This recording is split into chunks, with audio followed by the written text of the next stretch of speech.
Hello everyone and welcome back to This is Real Life. I'm your host Sheri and today we are in my backyard. My neighbor is mowing his back lawn and I've been sitting here waiting for him to stop mowing. I didn't think his backyard lawn was that big, and it looks to me when I look through the cracks of the fence that he's just going over the same spot over and over again. So if I sat here and waited for him to finish, he may never be done and it will be dark out, and then this would be another day that I did not work on this DIY. So why are we in my backyard? I have these beautiful loungers that aren't beautiful right now. I don't know if you're anything like me, but my patio furniture stays out all year round. Rain, shine, sleet, hail, what have you. I got these loungers, like 16, 17 years ago, and these were rather expensive. It was a big purchase for me, after moving into this house, but I loved them so much. Since I had a pool in this house, I was like, ooh, I need loungers. And when I first purchased them, they were like that really nice teak color. Then over the years, that got hideous. And so I decided, I'm going to redo them and I'm going to paint them orange. They've been orange for quite some time and clearly they need a redo again. In this video, we are going to do two things. Number one, we are going to get our backyard in order for the summertime. And that means taking all of our looking patio furniture and giving it a spruce up. On these loungers in particular, and I have some other all of my patio furniture, the lawnmower's off.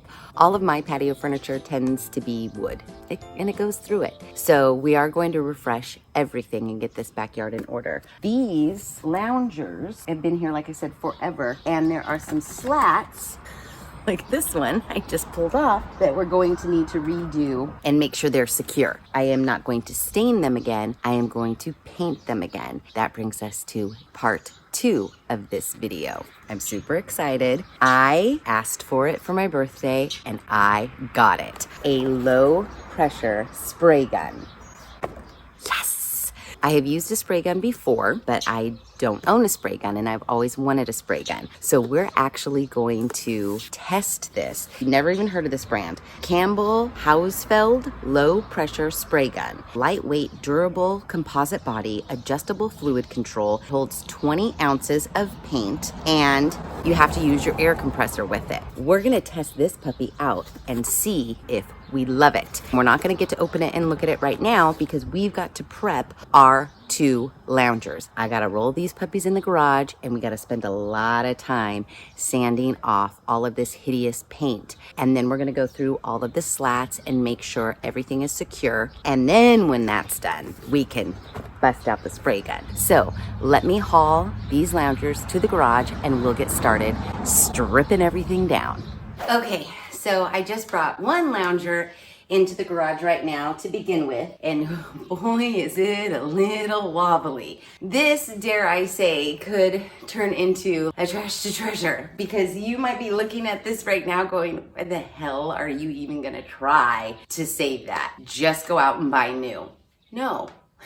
Here's why. Number one, as I mentioned, back in the day, these were expensive. I probably paid like $200 each for them. Ugh, that made me choke. But I loved them so much, and I just knew that, my backyard wouldn't be complete without these loungers. It's not gonna take much. It's gonna take a lot of elbow grease. 2020, we're getting shit in order. It is time to spruce it up, get it cleaned up, new coat of paint, new cushions, whatever. That is what we are doing. And it's not gonna be hard. Now, when I was carrying this one all the way from the backyard to the garage, 3, and I'm sure more are probably loose as well, cross beam plank situations came off. This board is ruined to shit. I don't know if we can salvage that even by turning it upside down. So in the repairs, we may have to cut new slats to replace the ones that, seriously, unusable. We're gonna figure out what we can still use, what is good, what is salvageable, and then what we need to replace. And it doesn't matter the wood that we're gonna use for these planks. Number one,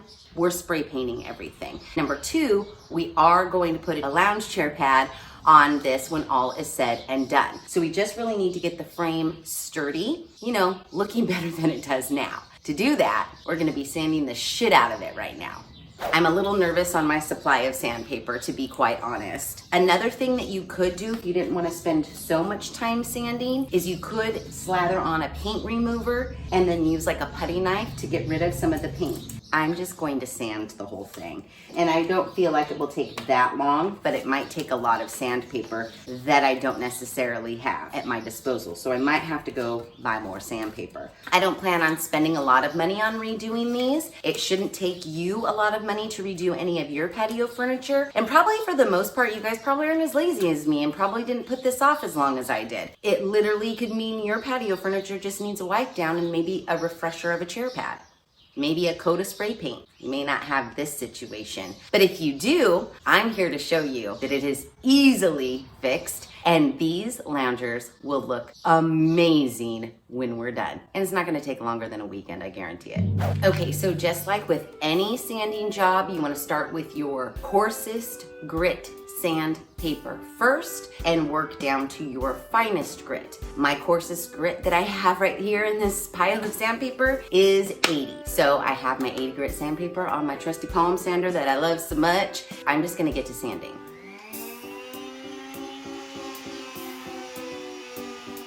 Okay, so isn't this just the way it always goes? You start doing something and then you're like, oh, I should probably do this. As I was sanding all the top slats, some of them were really beat up.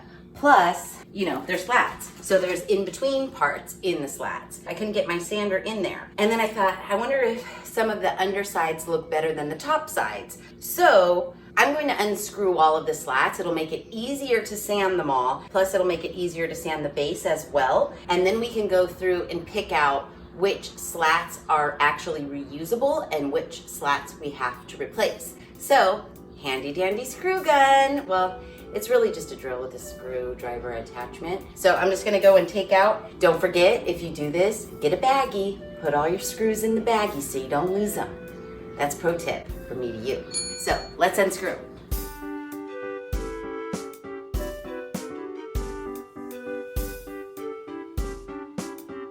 Okay, so I have taken it apart. 80 million screws later, and I have all of my boards ready to sand.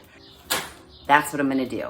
I'm just gonna sit on the garage floor, listen to the birds chirp, and enjoy the sweet, sweet sounds of my palm sander. Very soothing, very relaxing. I'm just gonna sit here, tune everybody out, and sand and sand and sand and sand. Okay, so here's where we are. Here. I was making do with the sandpaper that I had, and that was a big mistake. It is taking way longer. So I now have super, super rough 80 grit sandpaper and lots of it. So hopefully this starts going much, much faster. I am sanding and repairing as I go. So if there are any slats that, you know, like have a crack, I'm putting wood glue and a little clamp and doing that as I go. Like this one, for example, had a crack right here, but I just wood glued it and clamped it together and now it's like good as new. There are 4 slats that I cannot reuse. First of all, just right now, like listen,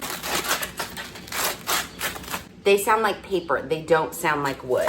They're so rotted. That just sounds like fucking paper. And this, good piece of wood. It's literally shred. Like, look at this. Shreds. It's so rotted. Why only 4? I don't know. I have 1, 2, 3, 4 more planks to sand, plus all the accessory pieces, I guess. It's not hard. It's just time consuming. You gotta like to be alone with your thoughts, I guess, because you're out here sanding for quite some time. The rotted wood, you can also tell not only because it will just peel away, you can kind of smell it.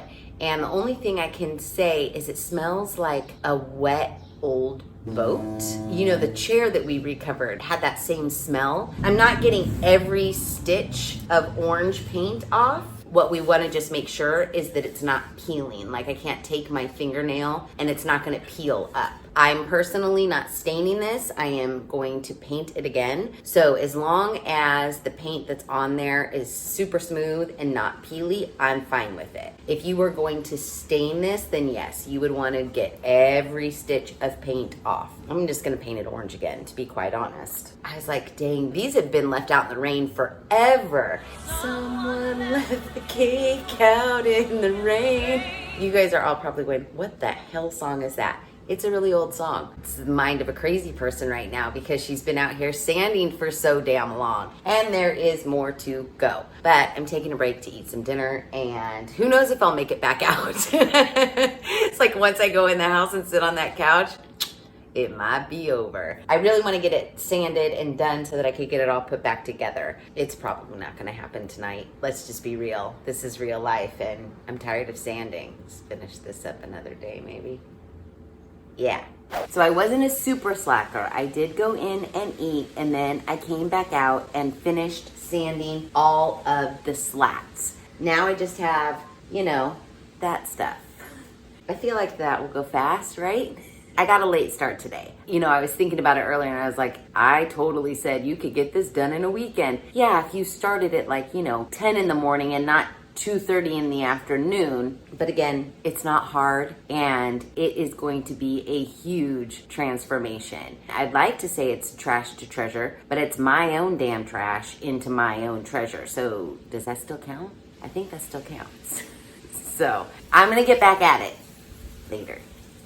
Okay, so I have finally finished sanding every single thing. I was sanding for quite a long time, a lot longer than I thought. I have already sanded and put back together lounge chair number 1. This is lounge chair number 2. This is approximately the amount of sandpaper, probably minus 10 sheets. Went through an awful lot of sandpaper, so be prepared for that. Had to make a run to the store again for more sandpaper. What I did discover in my sandpaper journey, get your hands on the 3M sandpaper, not sponsored, but no slip grip, durable backing, longer lasting. I wasn't using the 3M brand sandpaper originally for lounge chair number 1. I was just using whatever sandpaper brand you can buy at the Ace hardware store. And I was like, longer lasting, we'll see about that 3M. I swear to you, I don't know what they do, but this is the 80 grit. It probably took me half the time to sand the lounge chair with this than it did to sand the lounge chair with, I don't know if it was generic sandpaper or what it was. I wasn't even paying attention, but it was not 3M sand. Actually, let's see. Oh, maybe it's this. Gator sandpaper. Let me tell you, 3M is not lying. Longer lasting, check. More durable, check. Makes the project go 10 times faster, check, check, and check. I highly recommend 3M. Again, not at all sponsored. Bought it with my own money. I don't know what they do to it, but it's great. There's my soapbox message for sandpaper. And now we are going to put lounge chair number 2 back together and see what needs to be replaced.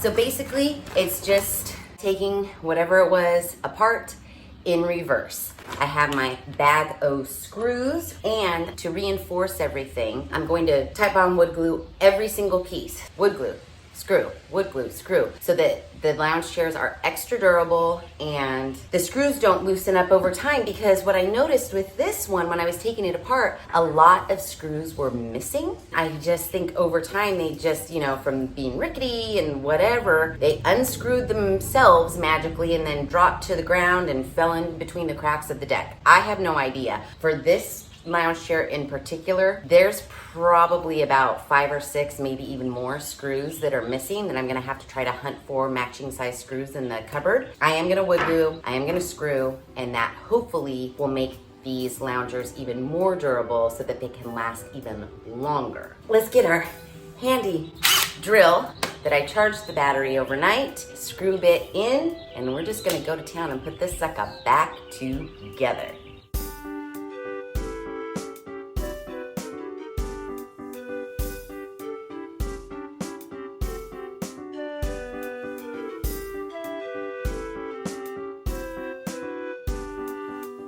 Oh my goodness, I think I might want to kill myself. This second lounger gave me a run for my money when putting it back together. One of the main sides was bowed out in the center, so none of my boards were fitting. That's okay. I mean, it really wasn't okay when I was going through it. I'll just tell you right now, I wanted to quit. I wanted to throw it in the trash and be like, go to costplus.com and just buy a brand new one for Pete's sakes. But I didn't do that.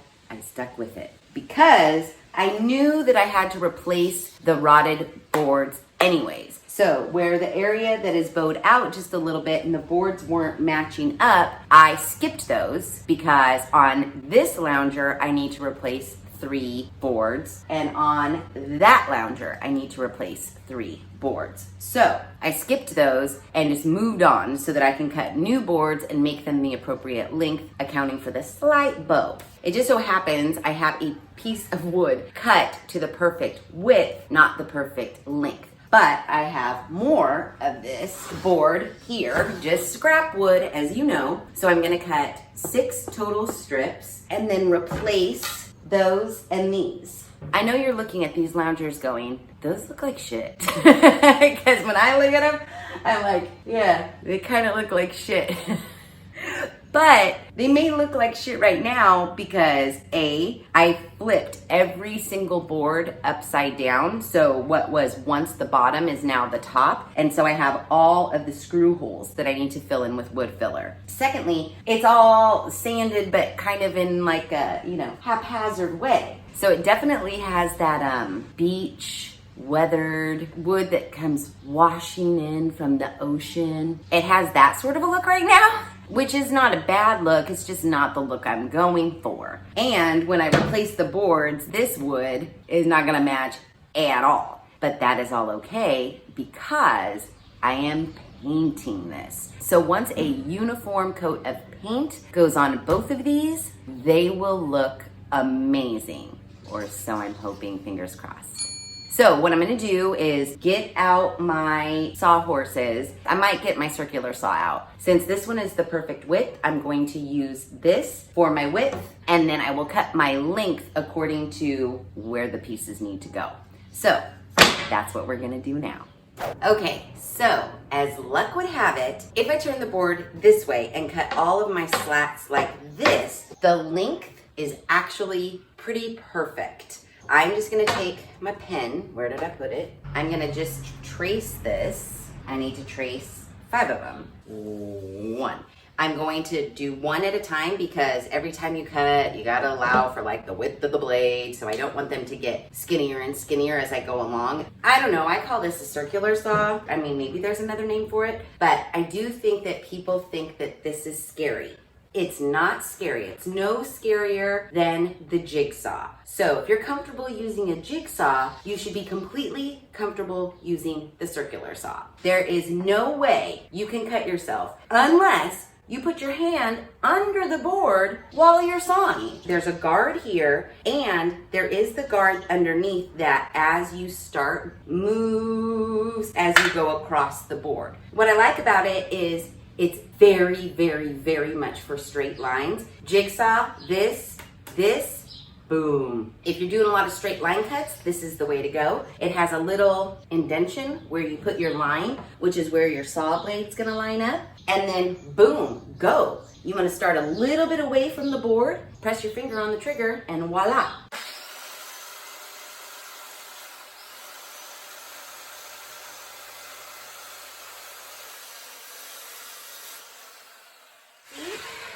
Easy and perfectly straight. As long as your line is perfectly straight, your cut will be perfectly straight.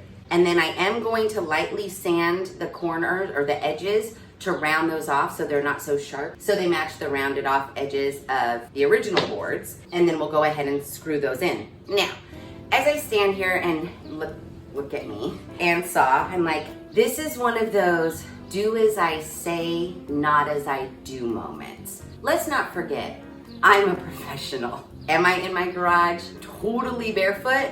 I am. Do I have any safety goggles on at all? No. But that doesn't mean you should do the same. Always practice safety. I should have shoes on.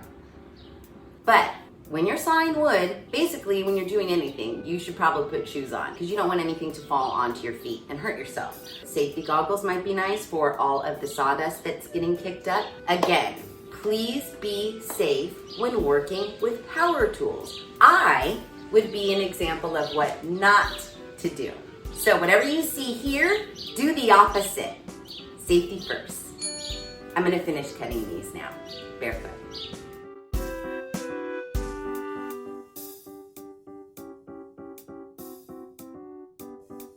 Okay, so I have my 6 pieces cut, and all I need to do is quickly run my palm sander along all the edges to knock off those sharp edges, and then we can screw them on.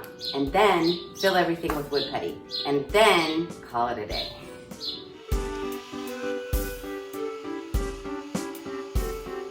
Okay, so the struggle was real. I have replaced all my boards and we are good. But what ended up happening is because when I cut my boards down into this width and length, here they feel real sturdy, not bendy at all. But when I put them down in between and I pressed on them, they did a bow.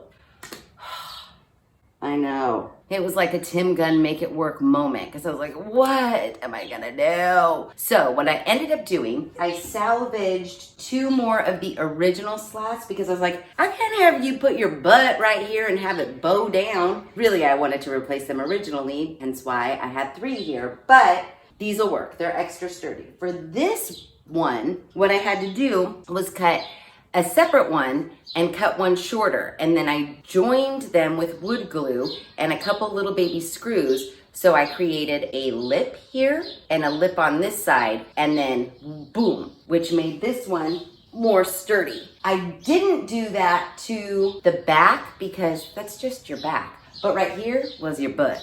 So I felt like that needed to be a little bit more sturdy. So for the back, I just used one, and it's not very bendy. But now I am done. I am going to go eat a tuna sandwich and then come out and fill all of the holes with my wood filler. So I'm just gonna go in, open this up. I use my finger every time. I just go bloop, bloop, bloop, bloop, bloop, bloop, bloop. Fill in all the holes, and then when that's all dry, probably in the morning, I'll just quickly sand it, and then we'll be able to test our paint sprayer. It's been so long, I forgot. Let's look. This is actually, remember when I was like, you could totally redo your lawn furniture in like 1 weekend. Well, you probably could, again, if you started earlier than I do. I tend to be starting at 2 in the afternoon all the time. I don't know why. Could I have knocked it out in 1 weekend? Yeah, probably. But these are going to go into day 4 because we're gonna spray them with my brand new Campbell Hausfeld low pressure spray gun. And I've never used this before. I have used a spray gun in the past, but it wasn't this brand. So we're gonna test this brand, and we're gonna do that tomorrow. I'm excited about it. Okay, it is finally the moment we have been waiting for, where we get to test our low pressure paint spray gun. I have completely prepped the loungers. All of the screw holes have been wood filled and sanded, and now it is time. You know this is not a beauty channel when I'm super excited to unbox, not makeup, but a low pressure spray gun. As I mentioned, I asked for this for my birthday and I got it. So let's open her up. Dun, dun, dun, dun, dun, dun. Ooh. I am so excited. Now, in my lifetime, I have used one of these before, and I loved it. I loved it, loved it, loved it. I don't have it anymore because it was one of those things that you let a friend borrow and they never return it. So, pretty much, you fill this up with paint. You do have to have an air compressor. I have my trusty Porter cable. For the most part, you just, plug it into here and then you spray it out. Now, this is more of a nozzle that's like flat and even, and this one is like a pinhole. So maybe if I ever get into like graffiti art, this one would be good. Sometimes you have to thin out the paint, but I don't want to do that. I have tried to create as dust-free of an environment as I can, and I have covered the garage floor, even though it's like, why bother? There can be overspray. I don't think there's going to be any more overspray than when I spray painted the Starbucks table. I'm not really worried about it. And as you know, I did get orange paint. I did spring for some expensive paint, Weather Shield. It is dirt and stain blocking paint and primer in one, and it shields against cracking, peeling, blistering, and fading. Advanced all-weather protection. I went for this because I was hoping this go round, maybe the paint will last longer if I bought some more expensive stuff. There's a lot of danger, warning, caution notices. I'm just gonna skip those. This has threads right here. Whoopsie. Because for my compressor, I just, and then this pops off. If I need an extra part, why didn't you guys give it to me? All right, let me figure this out. Hold on. Okay, 18 years later, and I have it figured out. You actually do need to have an attachment that screws on to the spray can gun, and then this gets attached to your air compressor hose. I tested it. First, I just poured the paint and I made a huge mess. I dumped paint everywhere. I just poured the paint directly in to here and tried using it and it wouldn't come out. So I did have to thin my paint. So I had paint filled about 3/4 of the way, and then I just took it into the sink, filled water the rest of the way, shook it all around and tested it again, and now the paint comes out. So that is exciting. When I hook my compressor up to here, it's probably gonna kick on and it makes a hideous noise. So it's very, very, very loud and obnoxious. But I do want to show you guys. So what I wanna do is I'm gonna start from the underneath. So I wanna flip this down like this. We'll give that a good amount of time to dry. I'll do the underneaths of both first, then flip it and do the tops and all that other jazz. So let's hook her up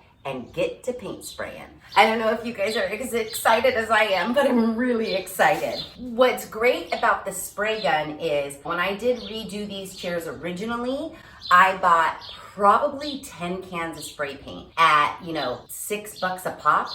That's a lot of money, and the spray paint didn't even cover them all. I ended up having to go and buy a regular can, like a quart can of paint, and hand painting them. The good thing about the spray gun is that you can just buy a gallon of paint and then psh, it's amazing. Now, again, this might crank on. Okay, she's raring to go. Let's spray.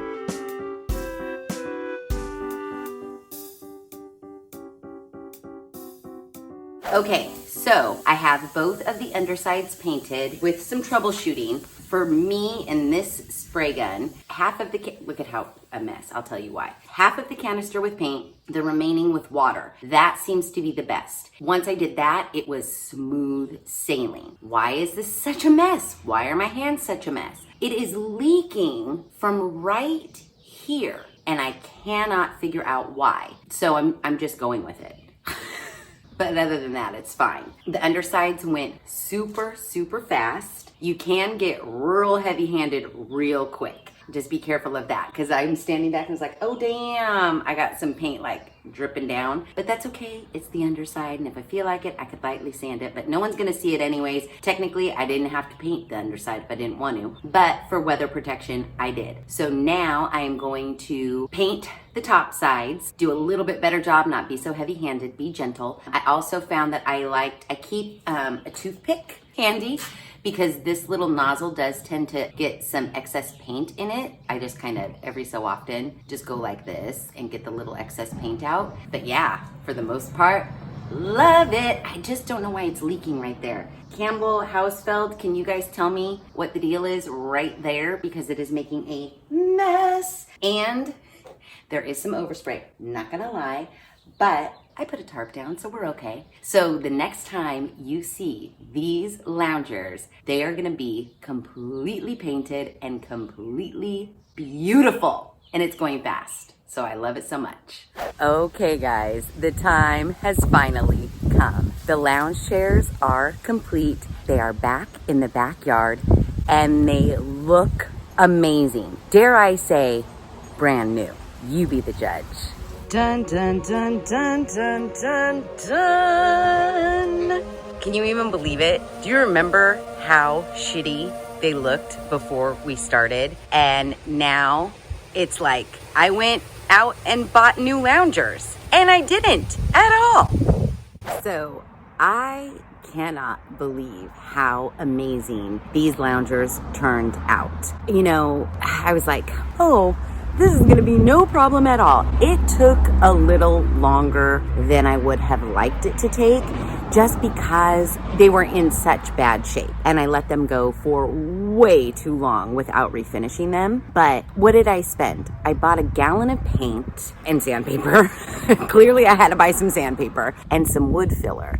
And that is all it took. It took me a good 3 or 4 days to get them both together. So 2 days each. And don't forget, these loungers originally, I'm sure you can find them less expensive, maybe more expensive, but I know when I first purchased them, they were $200. They were $199 each. And the reason I remember that is because like I was young and broke and just bought the house and saw them and was like, oh, I don't know. I love them so much. And our new house had a pool, but they're $200.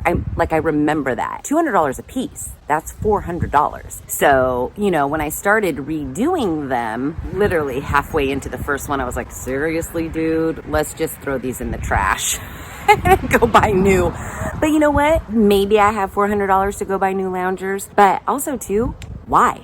I was complaining about it, but all in all, what's, 4 days? And it's not even 4 full days. You know, I was starting at like 2 in the afternoon. To get this outcome for the price of a gallon of paint and a package of sandpaper, hell yeah, all day, every day, because these look so great. And let's not forget the hero of the show, the Campbell Hausfeld low pressure spray gun. Works like a champ. There was some troubleshooting and some issues originally, and I figured out why it was leaking. If you don't have the lid on tight enough, the pressure kind of makes the paint like seep out. You know, figuring out just how thin your paint should be without making it too thin. However, once you get it all troubleshot, man, I painted like, I don't know how many coats on each of these chairs in like the blink of an eye. It was amazing. And the overspray wasn't horrible. Spray gun, hell yeah. I'm looking around my backyard like, I'm gonna spray gun that. It's all getting spray gunned. I think in this one, I can even put stain, which would be cool. Yeah, if you have some furniture to paint, especially furniture that's got slats, because the only other way to do it would be with a paintbrush. And please, kill me. No. The spray gun, amazing. I love it. I'm so glad I asked for it for my birthday, and I'm so glad I got it because, yeah, everything's getting spray painted with a spray gun from now on. And it saves you tons of money because things that you would maybe buy 2 or 3 cans of spray paint for, because spray paint's like $6 a pop, you can save money by buying like a quart of paint and using this.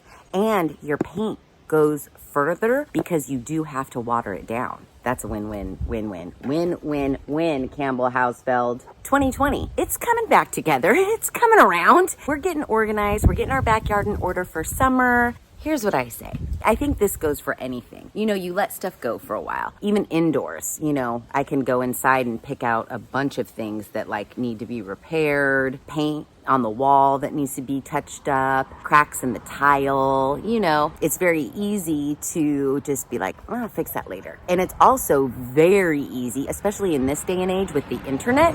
You can literally be like, those lounge chairs are hideous and I'm not gonna redo them. So Amazon.com, here's one for 50 bucks, buy it. And it comes to your house in like 2 days.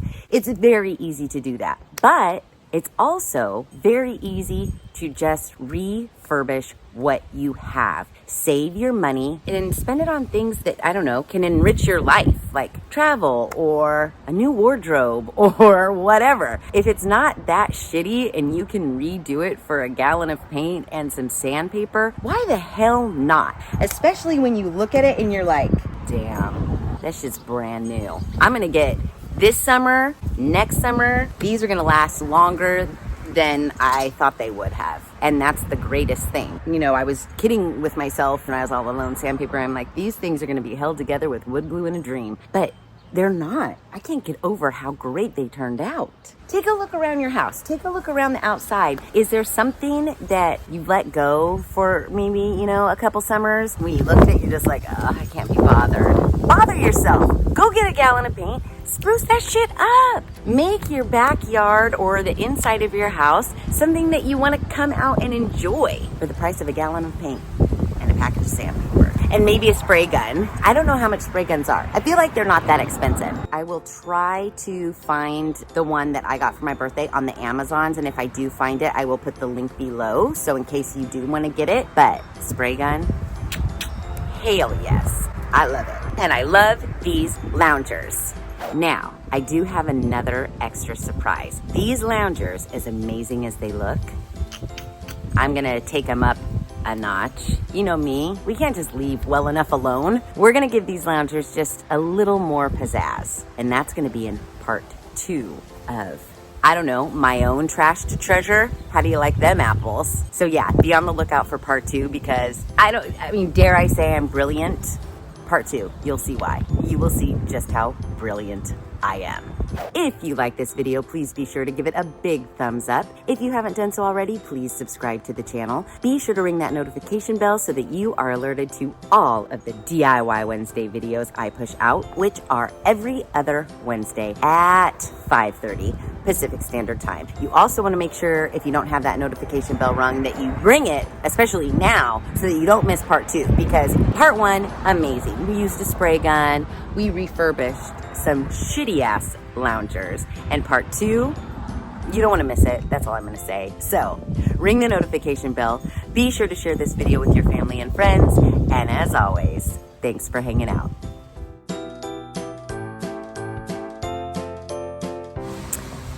The flies. Oh my God, fly. I just ate a fly. That's what happens when you come outside. Oh my God, seriously?